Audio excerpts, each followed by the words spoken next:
ici, dans les organes de reproduction féminins. Chez la femme, les organes de la reproduction sont les ovaires, l'utérus et ses trompes, et le vagin. Approchons-nous de l'un de ces ovaires. Dès notre naissance, les ovaires disposent d'un stock définitif de cellules telles que celles-ci, appelées ovocytes. Ces cellules jouent dans notre histoire un rôle déterminant. Prenons un peu de recul. Lors des cycles menstruels, cette petite glande située sous notre cerveau et appelée hypophyse sécrète des hormones qui seront transportées jusqu'aux ovaires. Ces hormones vont alors provoquer dans les ovaires une séquence d'événements bien établie. À chaque cycle, ces hormones stimulent quelques ovocytes entourés d'une couronne de cellules qui forment ainsi des follicules.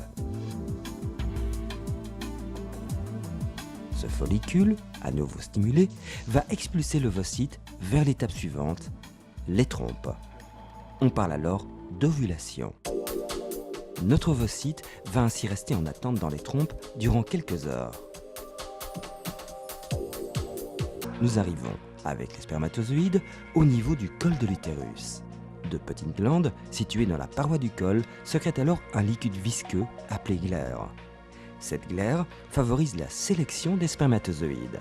Ainsi, parmi les millions de spermatozoïdes arrivant dans le vagin, seule une faible quantité va pouvoir atteindre les trompes.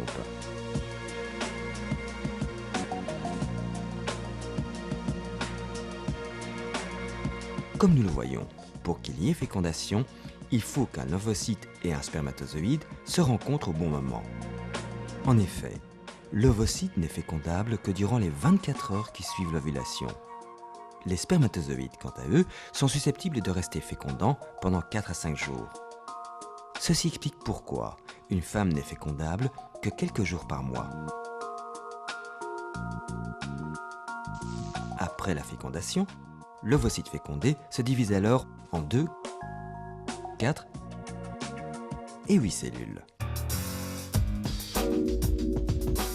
Un premier embryon apparaît donc et va se nicher dans l'utérus. Cette phase est appelée la nidation. L'embryon et l'utérus prennent alors du volume, deviennent l'embryon que nous avons rencontré au début de notre parcours, qui se développera jusqu'à l'accouchement.